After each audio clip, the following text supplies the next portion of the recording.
ছোট্ট একটা গাছ ফেলে দেওয়া একটা কোটোর মধ্যে বসিয়ে রেখেছিলাম, তাতেই দেখো কত সুন্দর স্ট্রবেরি হয়েছে। এখন গাছটাকে দেখে মনে হচ্ছে আরও বড় জায়গাতে দিতে পারলে ভালো হতো, কিন্তু যেহেতু এই কোটোটার মধ্যে বসিয়েছি গাছটাকে, এখান থেকে এখন বের করা সম্ভব নয়। যদি টবে থাকতো তো আমি রিপোর্ট করে দিতাম।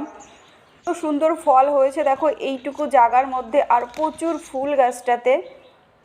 এত পাতাতে গাছটা একদম আলো বাতাস ঢুকছে না, যার কারণে কিছু ফুল ফল নষ্টও হয়ে গেছে।